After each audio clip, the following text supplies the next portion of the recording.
ఈ రోజున నేను ఎప్పుడూ కూడా తెలుగుదేశంలో జాయిన్ అవుతానని అనుకోలేదు.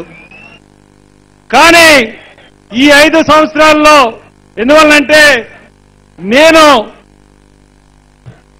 అంటే విద్యార్థి దశ నుంచి కూడా నేను కాంగ్రెస్ పార్టీలో ఉన్న మనిషిని.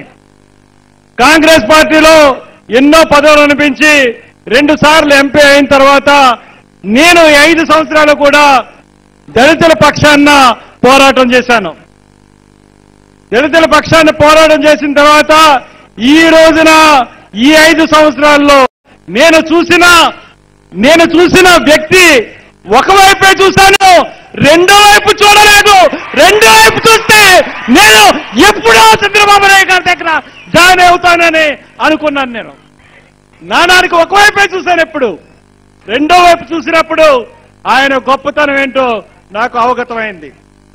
అందుకనే ఈ రోజున రాష్ట్ర ప్రజలు సంక్షేమంగా ఉండాలన్నా, రాష్ట్రం అభివృద్ధి చెందాలన్నా ఆయన నాయకత్వం తప్పనిసరి.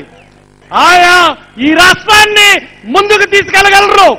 ఎందువల్లంటే రాష్ట్రాన్ని చాలా దారుణంగా మోసం చేసి వెనక్కి తీసుకెళ్లాలన్న కుట్రలు జరుగుతా ఉన్న ఈ నేపథ్యంలో ఆయన నాయకత్వం మనకి తప్పనిసరి.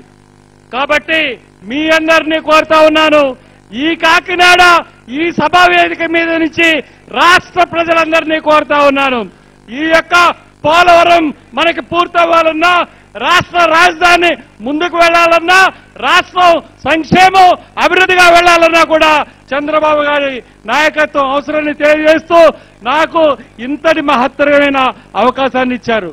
నేను నా ఆత్మగౌరవాన్ని రక్షించిన మనిషి చంద్రబాబు నాయుడు గారు. అది నేను ఎప్పుడూ మర్చిపోను. కాబట్టి ఇంత మేలు చేసిన ఆయన్ని మనందరం కూడా తిరిగి ముఖ్యమంత్రిగా కూర్చోబెట్టడానికి మనమందరం కూడా కంకణం కట్టుకుండాలని తెలియజేస్తూ